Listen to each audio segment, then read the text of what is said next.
It is halfway through the week, folks. Wednesday, June 24th. Welcome to Houston Life. I'm Derrick Shore. And I'm Courtney Savala, and still being led into the building. Who knew? Your card key still works. Still works. Can you believe it? I'm glad you didn't have to take your canoe to work today. It was a little wet outside this morning. I always love being awakened by the rain and the lightning. There's something romantic / terrifying about it. Almost like the sky's trying to kill you. Didn't you feel that way on Monday driving to work? Like this, the rain comes down. There was nothing romantic about that. So hard you can't even see the road in front of you. Literally driving like 19 to 20 miles an hour on 610. I've never seen so much lightning right in front of my eyes. You were driving faster than you normally drive? No. 19 to 20 miles per hour? Woo. Woo. Dangerous. I know. Living on the edge. Living on the edge. Luckily, the commute this morning, and by this morning I mean 10 minutes ago at noon something, was not so bad. The roads were not so bad. Not so bad at all. We even squeaked in a little walk with Oscar. Today we go on a 2-mile walk every morning, and so I was nervous about the rain today because I thought, well, he's not going to want to go outside, but it cleared. It was good. good. I know. And how many times have you been out walking and you get caught in the rain? Yeah. That's when you know you live in Houston. So have you noticed around the city, the bike trails are just exploding, which I love. Yeah, you can't even buy a bike around here. You can't buy a bike because it's so popular. Yeah. But this program has been in the works for a really long time. All through Midtown and downtown and East Downtown, you've probably noticed the green stripes and now the barriers. Love it. It is so great. And now that people are realizing like, oh my gosh, there's a bike trail. We see people out and about on the bike trails all the time. And the other day during a really bad rainstorm, it was like there were so many people out who clearly were caught, right? Caught in it, still had their briefcases from work, and there they are, soaked, but loving it, right? I know. Progress in our beloved city. Absolutely. My first half marathon, the first 8 miles of that was in torrential rain. Oh. Super fun. But it was warm though, right? No, it was 37 degrees, 38 degrees. Oh, well, that's yeah, toasty. it was perfect. It was awesome. Oh, that's like a recipe for hypothermia. That's actually really dangerous. It was bad. Did it was people really bad. Wrap up in the blankets? Yeah, for sure. And I'm sure people, I mean, I remember crossing the start line and thinking, why am I here? No one's forcing me to be, I'm not being paid to be, why am I here? I mean, I get it because I trained for it, but you know, I thought, this is horrible. You had to run like with your head down and your shoulders up the first 8 miles because the rain was pelted in your face. Oh my gosh. Oh well, stories. So, you know, I used to ride my bike from San Francisco to LA every summer. It's the trail that we would take, the route that we would take. There's one trail, 545 miles, That is right? crazy. So it took what an accomplishment. Yeah, it was great. And my quads back then, boom, my jeans were like twice as large as they are now. Little tiny waist, really big legs. But anyway, that's in the past. Little tiny waist. So the longest day of this 7-day bike ride was day 2, 107 miles on that day 2. And one year, the storms blew in and it was freezing cold. People were soaked and they diverted us to this elementary school where we all just wrapped up in those foil blankets. Yes. For like 8 hours until we could continue on. Oh boy. Yeah, people, it's something. It's a thing. It's a thing. It's a thing. Well, it's a good thing today. It's just muggy and wet. We've officially reached swamp territory. It's a great time. It's a great day if you don't have to go anywhere. Just stay home, work on those home improvement projects. Yesterday, we mentioned this on the show. People's home improvement projects gone wrong. And if you've, I don't know, been in that scenario, send us your pictures. We want to see. Or maybe it's just a project that you thought would take an hour, and here we are months later, and it's dragging on and on. Tell us your stories. Yeah, you know, and I feel like because people, you know, wanted to do these things because they're, you know, looking you in the face. There's no other, you can't escape these projects, right? And Orlando's really handy. I am not, remember my mishap with the wallpaper that I bought? Ugh, total disaster. Total disaster. So once I had this kitchen sink faucet, right? You heard my painting disaster, which took forever. But the faucet on the kitchen sink was just having problems. And it just needed to be updated. This was my last house. And, you know, if you've ever done any plumbing project under the kitchen sink or under any sink, you realize you need a gigantic wrench to be able to, you know, have the torque to get it off. But the problem is it's such a tiny space that you end up under the sink. And, you know, if you're not careful, you can drop the wrench right on your face. well, I decided to start this project, right? And I was still going to work every day. So I'd get home, I'd tinker with the sink for a while.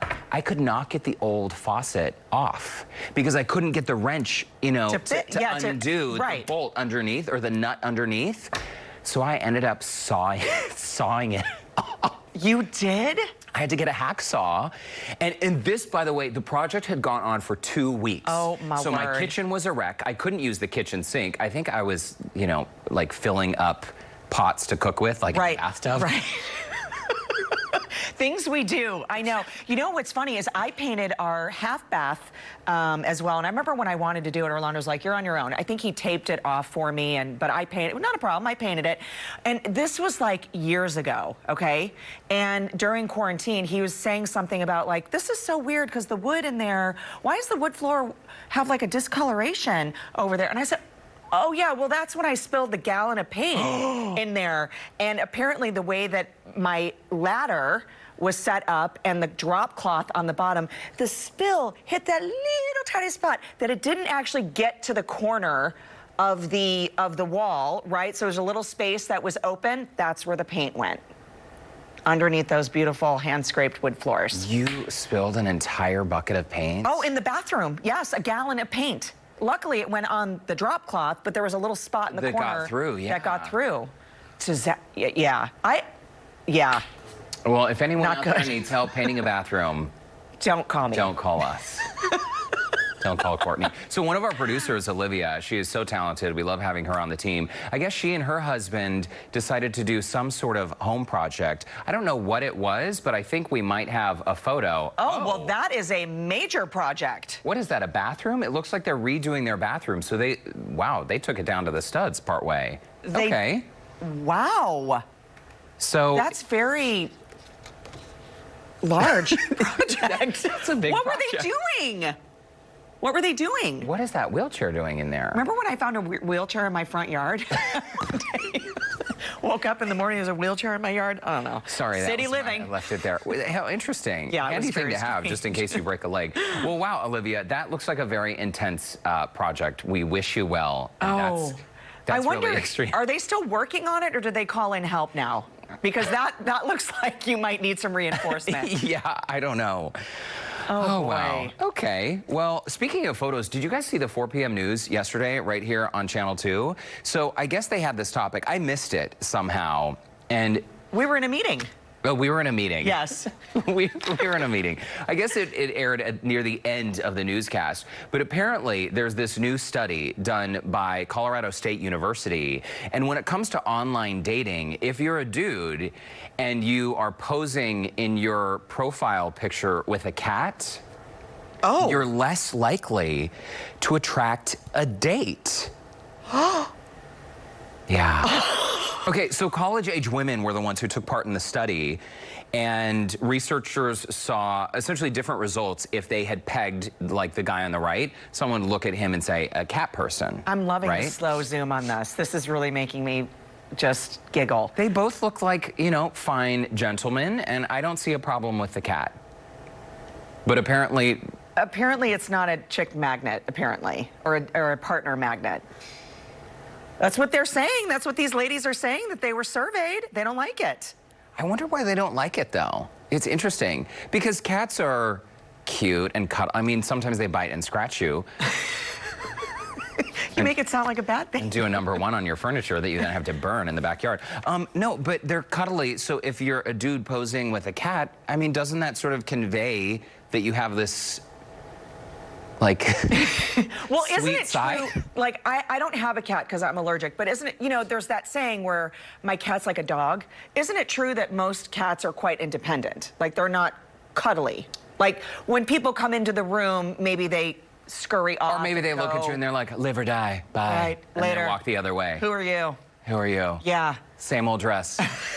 Another day. Sometimes you hear people describe a cat's personality as like, oh, he's like a puppy. Like the cat will actually come up and play and cuddle. But yes, I think in general, cats are a little more aloof, independent than the dogs. So if you had to take one of these photos, would you pose with your cat? See, well, I think this is just maybe a trend because the first time I posted an online profile Right. photo for dating purposes. Sure. I actually borrowed, I mean, it wasn't really a cat. It's sort of, I thought it looked like a cat. It was just like a stuffed lamb chop. Okay. But I thought it would be more attractive to potential mates.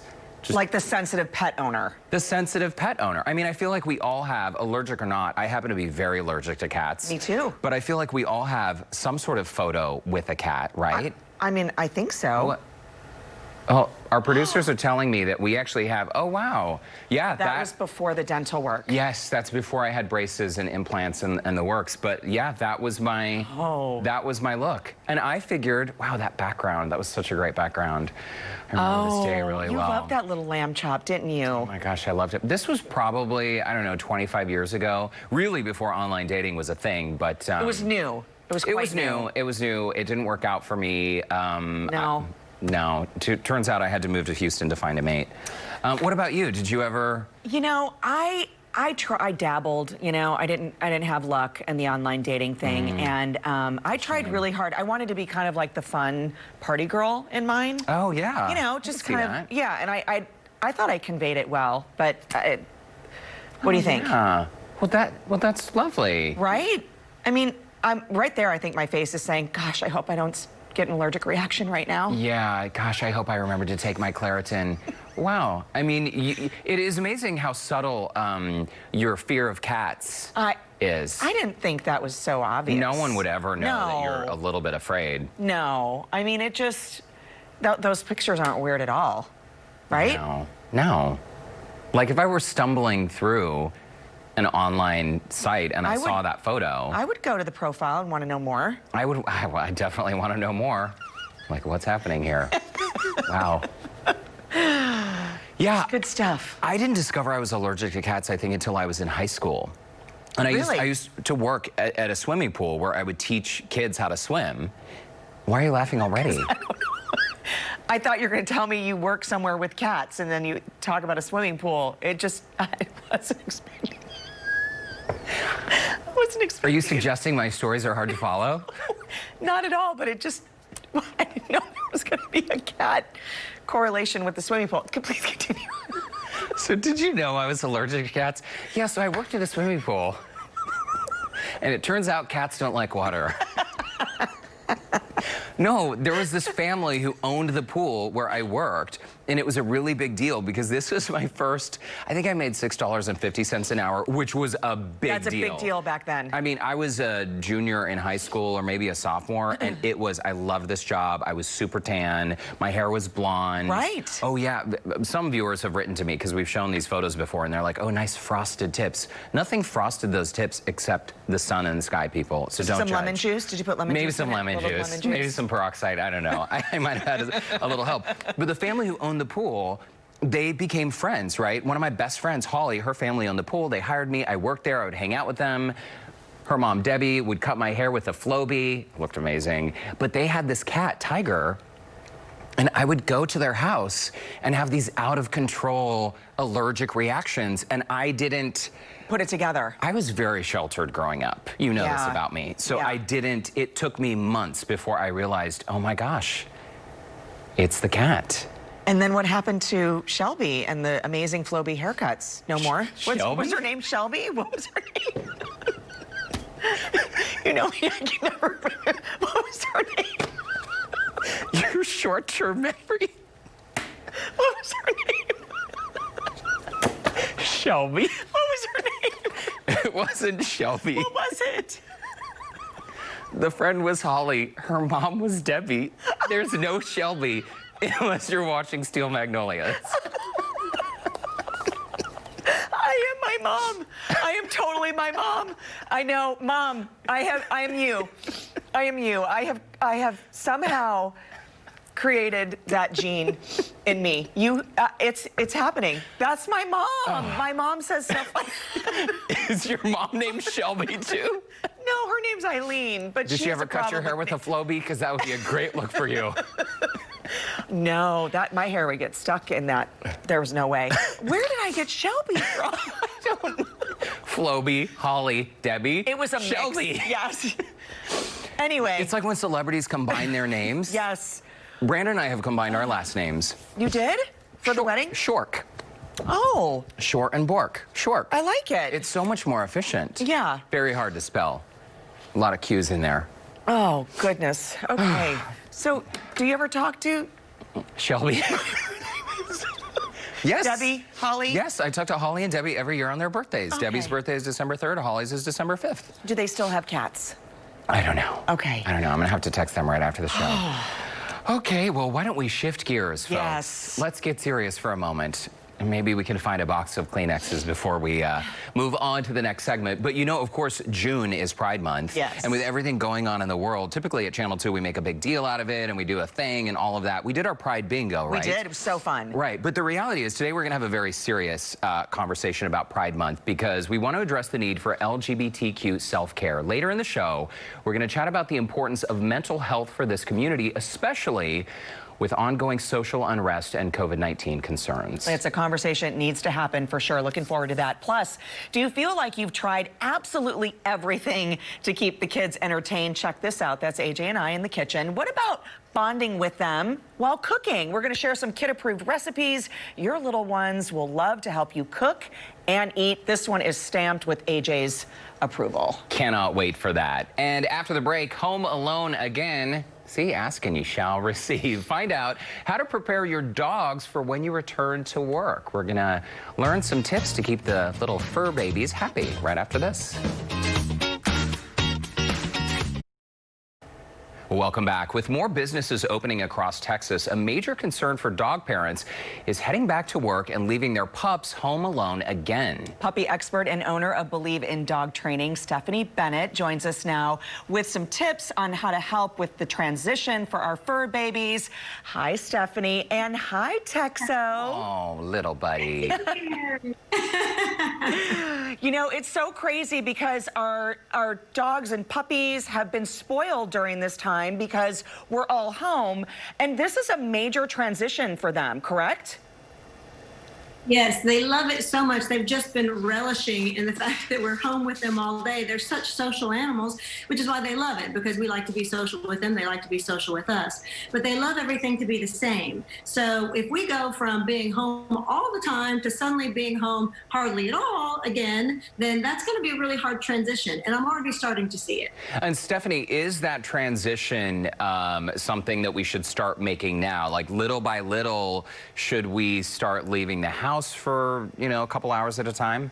Yes, I've been telling people literally from the very beginning of this is because what I'm hearing more and more is that people aren't leaving their dogs alone at all because it's been hard to find places to go and things like that. So if you haven't started, you must start now because whatever the new normal looks like, we are actually going to start leaving the house again. And so it is really important to try to start leaving for small increments of time, even if it's just 15 minutes. But it's very important for your dog to start getting used to being alone again because it can be anything that's cut off or starts again like that really quickly can be difficult for them. So they are experts observers of our behavior. So if they learn that you picking up your keys or picking up your purse or whatever it is, the last thing you do before you walk out the house, start practicing that without actually even leaving.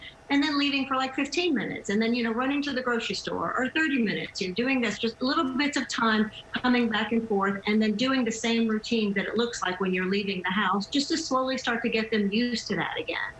And what's so interesting too, Stephanie, is you say that we should start social distancing. We were just looking at some video of the person working and then the puppy's at your feet or the, you know, the puppy bed is right next to you. Yeah. So you say create that distance now.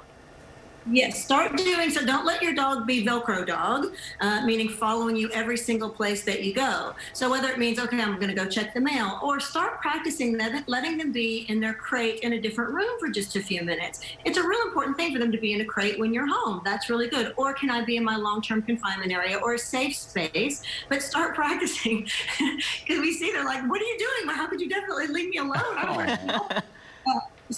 But start practicing not letting them come with you every second and letting them be safe and be alone and be okay with that. Oh, Courtney, this is going to be a challenge for you because I know Oscar, the new puppy, follows you everywhere you go. So one benefit, Stephanie, of all this time, extra time at home, is that the mental exercise a puppy gets, the physical exercise. How do we continue that mental and physical exercise when we go back to work? Right, that can be a big thing too, because it's been so wonderful. I mean, everybody's out walking their dogs, like you were talking about. Everybody's out right now walking their dogs with dogs. It's been so good for them because they're getting multiple walks a day. So we need to make a plan, because we also don't want to go to suddenly, well, maybe I have time to walk you today, maybe I don't, especially if we've been doing all this for this long. So make sure you get up early and get in a good walk or a good play session. That's a flirt pole right there, which is the best way to get out a big giant burst of energy. So do something to make a plan that you're going to have some physical exercise ready for your dog. You could hire a dog walker to come in the middle of the day, which is a really nice service to have. And then also leaving them with some interactive puzzle toys when you leave to help redirect their brain and keep their brain busy for a little while when you first leave. And when we are kind of creating a new normal, a new routine, Stephanie, is it common to kind of see maybe the dogs and puppies start to regress a little bit? Yes, I mean, it is a thing. So I just want you to watch for, because if in fact they do get anxious, because there is a real thing, it is separation anxiety. We all know about that. So if in fact we do start to see any kind of behaviors that are worrisome, separation anxiety, and it can present itself in all kinds of different ways, like excessive barking, destructive chewing, suddenly we have potty accidents, things like this. So just carefully watch for those kinds of things. And if you see anything that is worrisome or disturbing, first of all, please don't punish it. Don't punish it, because any kind of anxiety or anything like that it's not a choice for them, right? And so that's just how it's coming out with these different kind of behaviors. So don't punish it. If you do see anything like that, you really do need to seek help from some kind of professional to help you and to help your dog. And then that probably means we just need to take a step back and slow it down a little bit and help them very slowly become used to being alone again. And that professional help can make all the difference, Stephanie. I mean, it is incredible what you have done with our little Tex. He is such a great dog. People comment all the time. So we appreciate the fact that you've taken so much time with him. I know Oscar has been trained there as well. Yes. How's little Tex Man doing, by the way? I can see him right there on your lap. He was so great. We had a second birthday party for him this morning, so he is tired. He's had cake and pictures, and we'll send you some of the pictures, but he's had a blast. Look at him. He's fallen asleep in your arms. You really are the puppy whisperer. I love it. That is awesome. Stephanie, we're going to put a link on our website, HoustonLife.tv. If viewers just click on the Scene on Houston Life section, they can connect with you. Again, Stephanie Bennett, we appreciate your advice and your help, as always. Thank you guys so much. So great to see you. You too. Take care. And coming up next, check this out. My son AJ and we're chefing it up in the kitchen and loving it. We're taking after local cookbook author, mom, and blogger Leanne Chatanier. She's inspiring us all to get our kids into the kitchen. The story's coming up next. So glad to have Leanne Chatanier joining us via Zoom, and of course her sweet son Parks, who's 4.5 years old. He's super excited. We almost to nap time. Sorry about that. Hey, listen, that's okay. It happens, you know. Well, we appreciate you. We miss seeing you in studio. And what I love about this quarantine is I've been able to really see your videos that you're doing, Leanne, in the kitchen. And what I think is so great, your recipes are so easy. They're so good. My entire Thanksgiving menu came from you. So thank you for that. I made all of those dishes that you brought on the show. But I also love cooking with my kids. And I think this is so great. Why did you decide to start doing this with Parks? Honestly, from the time he was a baby, I would literally prop him up in the kitchen when I was cooking. So he saw me from the beginning in the kitchen. So as soon as he got probably, old enough, 18 months old, probably, I got this little stand that I put in the kitchen. It has rails all around it. So I would just have him do simple things, even just playing with the oatmeal or the flour, just to kind of get him interested in it. And from that point on, the older he's gotten, he's just wanted to help me more and more. And I give him more tasks now, like, now he has a kid's knife that he can chop. He's really getting good at adding ingredients and being able to measure a little bit. And I'm working on cracking eggs. He's getting really good at cracking eggs. And you know what I think is so great? At 4.5, their palates are changing a little bit, and we also want to avoid kind of picky eaters. So if you let them have a little bit more control in the kitchen, do you find you're getting a little bit more success on the things that he's willing to try? 100%.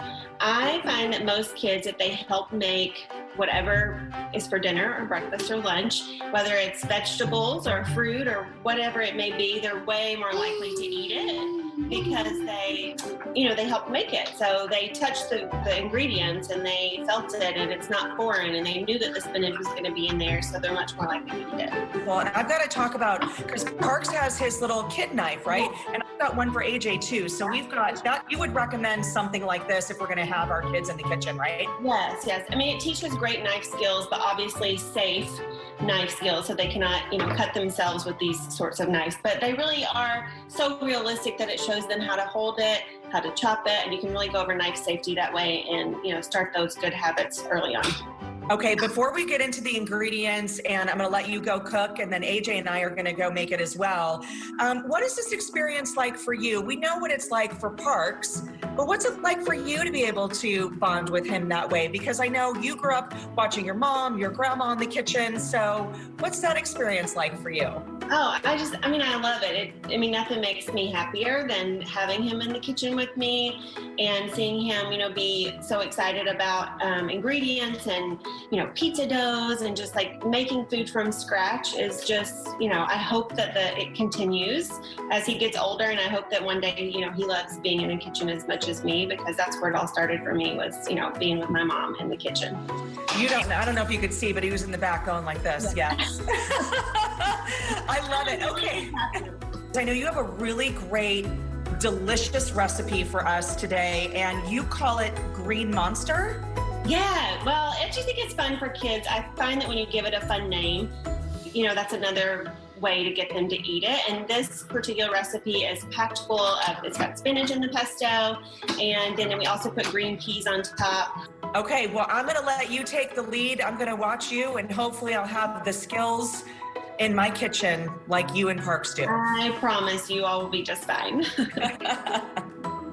Derrick, I know you love Leanne, and it's so great to see her in her kitchen along with her son Parks. Who is so adorable. I know. I love he was yawning right off the top. I promise I'm into it, Mom.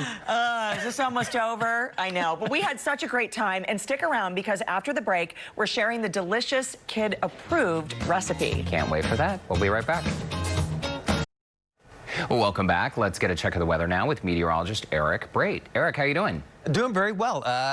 Not the prettiest of days out there today, but certainly improvements as the day has worn on. We had a really wet start to the day. Morning commute not so good. We got a low pressure system just to the northwest of Houston, and that's kind of the impetus for showers that we will see throughout the afternoon. Now, they'll be scattered. We're not looking at flooding potential. All the heavy rain is well off to our east in Louisiana and then out over the Gulf of Mexico. So about a 30–40% chance for those stray showers drifting through, especially north of town as we head through the day today. The one thing that we've got is relatively cool temperatures. Temperatures in the 80s as we head through the afternoon, a few rain-cold 70s, but we head into this evening. We'll still hold on to a few showers during the overnight period because of this low pressure system that is just kind of hovering overhead. Not until it gets out of here do we start to see drier weather, and that'll be as we head into Friday and into the weekend.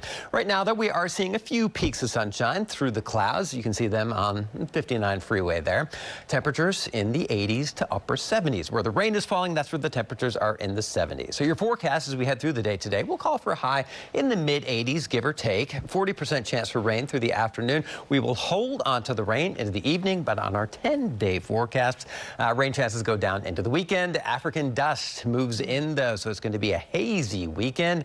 Hopefully, some nice sunrises and sunsets from it. Yeah, back to you guys. Keep our cameras ready for that. Eric, thank you. Before the break, cookbook author, mom, and blogger Leanne Chatanier shared with us her love for spending some quality time in the kitchen with her son, Parks. And now it's time for AJ and me to give it a try. But first, here's Leanne along with Parks to show us how it's done. Today, we are going to make my favorite green pesto, green monster mini pizzas, and I do these on English muffins, and they're super fun for kids to get involved in the kitchen. And I have my helper Parks here with me today, and first up we're going to make some homemade pesto. Now you can also buy store-bought pesto if you prefer, but we're going to make it real quick because it's super simple to make, and you might have the ingredients already at home, so let's get started on that.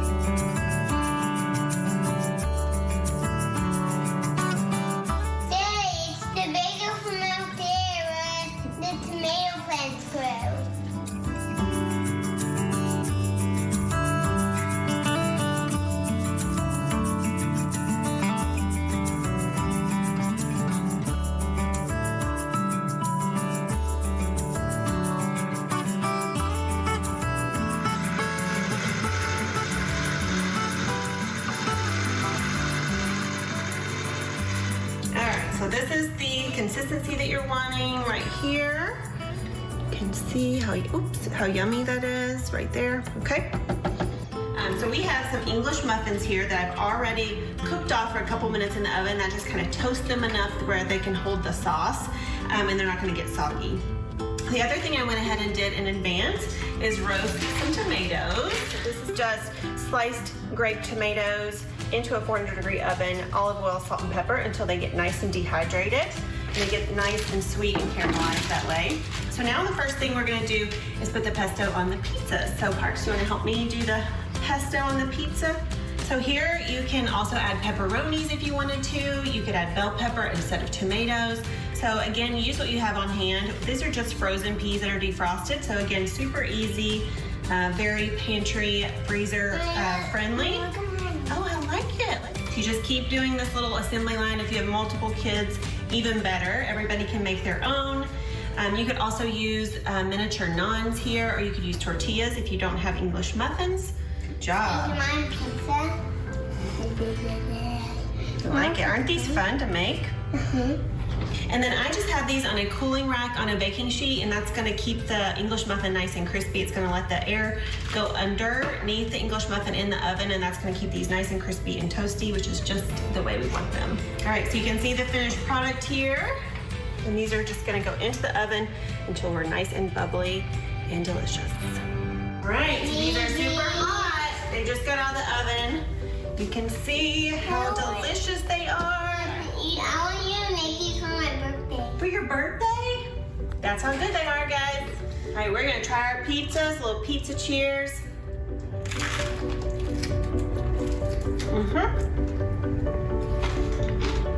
What do you think?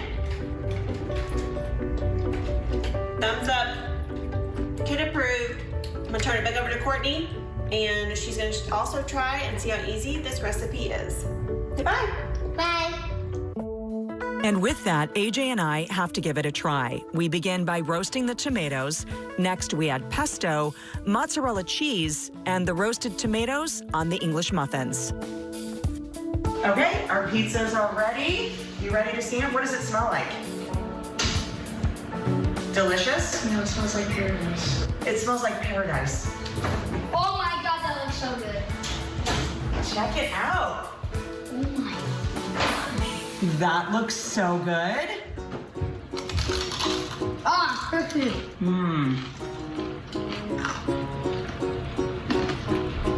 Delicious. Very good. You did a great job. Me? No, you did. No, you. You. You. Yeah. Delicious. Awesome. It was so fun to make that with him, and he had a blast doing it too. There were several steps, so it took, the process was a little bit longer, you know, but it was really fun and engaging because you toast, you know, there's like different steps, and so he got to see what actually goes into making that meal, and he's asked for it. We've made it again, and he loves it. It looks so delicious. I want to try it. I also love just seeing Leanne and Parks and you and AJ, the bonding time that you can have in the kitchen. How many times do you meet someone who's a fantastic chef? Yeah. And they tell you that the reason they're a great chef is because they started young in the kitchen. I know. And AJ has a really great palate too, but it was just so fun to cook with him, and Catherine, our producer, put that together. Looks amazing. So check out our website for the full recipe, and you can make that with your kids. Also, you'll learn how to connect with Leanne on there as well. Very nice. Still ahead on Houston Life, the importance of mental health in the LGBTQ community, why self-care is vital, especially during times of social unrest and COVID-19. We'll be right back.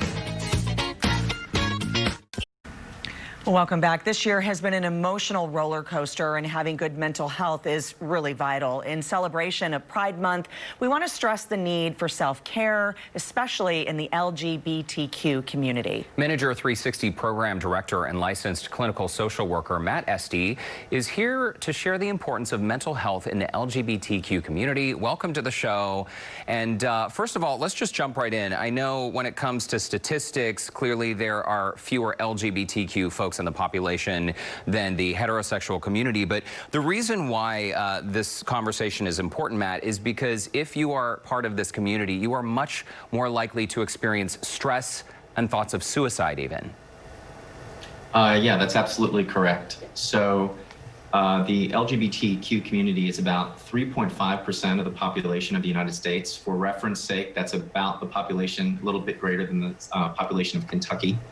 And when we compare this population with the heterosexual community, what we find is about 40% of folks who identify as LGBTQ will say that they've experienced mental illness in the last year, compared to 20% in the general population. When we dive down in that a little bit more and we specifically start to look at LGBTQ youth, what we find is that they are 4 times as likely to report having suicidal thoughts, attempt suicide, or exhibit non-suicidal self-injury. You know, when you break it down and look at those percentages and you see the dramatic increase when it comes to our LGBTQ youth, that has to now open up another conversation, because what are the main stressors? There's obviously a difference here when it comes to the youth. And so what are they experiencing, or what have you been able to find out, especially during this time of pandemic? Well, it's a fascinating question. So they've had surveys where they go into school settings and they ask kids, what stresses you out? And what's absolutely fascinating is that heterosexual kids will say, in this order, classes, exams, and grades. LGBTQ youth respond very differently. What do you all imagine their response is? Fitting in? Fitting in, yeah, I would being guess. Isolated? Family, social pressure. I mean, yeah, that would be those our are guess. great responses. The number one response by that population is that their families won't love them. The second response is getting bullied or picked on at school. What is fascinating about that response is that their stressors, their school-based stressors, have nothing to do with academics at all. Wow. Well, and it's interesting, like we've talked about this before. Growing up, I grew up in Salt Lake City, where everyone was like one thing, and if you weren't part of that one thing, that mainstream, Matt, then you were isolated. And I woke every morning before 7th grade, I felt sick to my stomach. I was terrified of going to school. And it's interesting, Matt, that in 2020, I mean, there's still these conversations happening about equality. Last week, when the Supreme Court ruled that LGBTQ folks cannot be fired from their jobs, so many people responded by saying, oh my gosh, we didn't realize this was legal in half of the United States. So are we making progress in this fight for equality? Because when you look at the suicide numbers and the stress levels, it certainly seems grim. Well, I don't think there's any doubt that there's still significant disparities. You just pointed out, like, up until recently, like last week, a significant legal disparity for people who identify as LGBTQ. But I think the fact that we are even like raising these questions and talking about that does signify that there has been real progress, and there's just a lot more that needs to be had. And I think we can see that in a lot of different kind of areas of society right now. And I think it's become much more prevalent and talked about. Exactly. The conversation is there, and clearly it needs to be. So when we go and speak about the youth here in the LGBTQ community, are you seeing an increase in calls right now, or how do we reach that population to say, you shouldn't be stressed, or let's help you deal with what you're dealing with? What are the avenues for them? I think there are all sorts of community-based organizations. Certainly the Menninger Clinic is also involved in impacting youth, both from perspective of treatment and prevention here in our community. But I think there are lots of organizations that are pulling in the same direction to address things like family acceptance, stigma, bullying, things like that. Let's talk specifically for a moment, Matt, about the transgender community, because we've heard talk from Washington about access to care, to health care, when it comes to the trans community. Can you explain what's happening? So I want to say almost immediately before the Supreme Court ruled 6-3, saying that it was not constitutional for corporations to fire someone just because of their sexual orientation, the White House put out an executive order saying they would provide some sort of legal coverage for healthcare providers to not provide care to trans people or really anyone that they felt somehow abrogated their kind of religious beliefs, which is shocking as far as I'm concerned. It really is. And I think the conversation, it's important that if somebody is dealing with this within their family, they are not alone, number one, but communication has to be the key. Absolutely. For those of you who've ever watched the story of like Harvey Milk, for example, one of the tools that they used to address the stigma against homosexuality back in the late 70s was everybody who is homosexual, whether they're in the closet or not, he had them contact their family members. He had them contact their loved ones. And so people could put a person to a sexual orientation. So there wasn't just this big mob of gay people or something like that, but people that were known and cared for and loved. Our friends and our neighbors and our colleagues, yes. I mean, this community is part of our society, whether some people like it or not. Matt, I'm sorry we have to end the conversation there. We are out of time, but thank you so much for your thoughts and for your advice. And to our viewers, if you would like to connect with Matt, you can visit our website, HoustonLife.tv. Thank you, guys. Well, still ahead, a special performance from Houston's own, the Mighty Orc. He's going to share his unique bluesy sound with us next. Well, the Mighty Orc is a multi-talented singer, songwriter, and guitarist with a strong, soulful sound. You can hear his latest album, Solo at the Bugle Boy, on all digital platforms. But today, he's treating us to a special performance from his living room.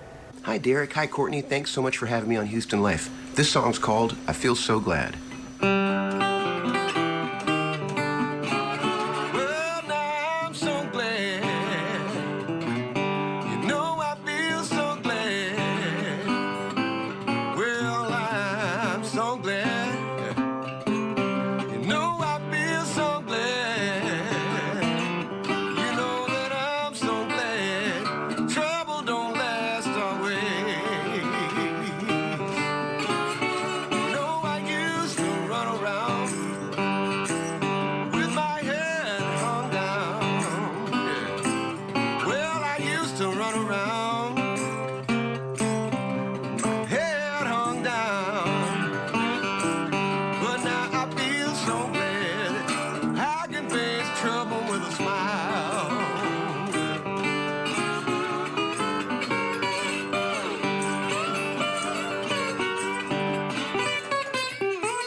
Yeah.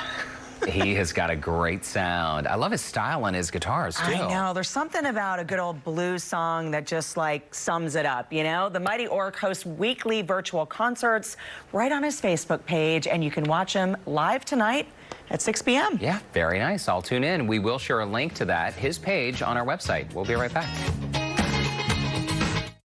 Coming up on tomorrow's show on Friday Eve, all about rosé wines with our friend Tangi Patton of Good Taste TV. Virtual rosé tasting plus tasty bites to pair with that. Affordable wines, we're talking from Provence, Spain, New Zealand, and more. I say cheers to that. It's called Provence? Provence? I've always said Province. Province. I'm kidding. I'm kidding. We're very much looking forward to that. Also, folks, this is so exciting. It's Take Your Dog to Work Day, National Day for that. It was originally created in 1999 by Pet Sitters International to celebrate dogs and promote adoptions. Lauren Kelly has gathered up some tributes in honor of our furry best friends. And my goodness, you know, we are dog lovers, animal lovers in general here at Houston Life. So many of our staff members have their furry friends as well. Absolutely, super fun. And a big shout out to Stella for our HL in studio artwork today. And those are her handprints that she put on Look there. at that. How old is Stella? I don't know. Ugh. Well, however old she is, Yeah. she is very talented. I know. And we I will know. find a very special place to put that, Stella. Nicely done. Thank you so much, Stella. And thanks so much for joining us today, laughing along with us and having fun. See you back tomorrow on Friday Eve. Have a good one.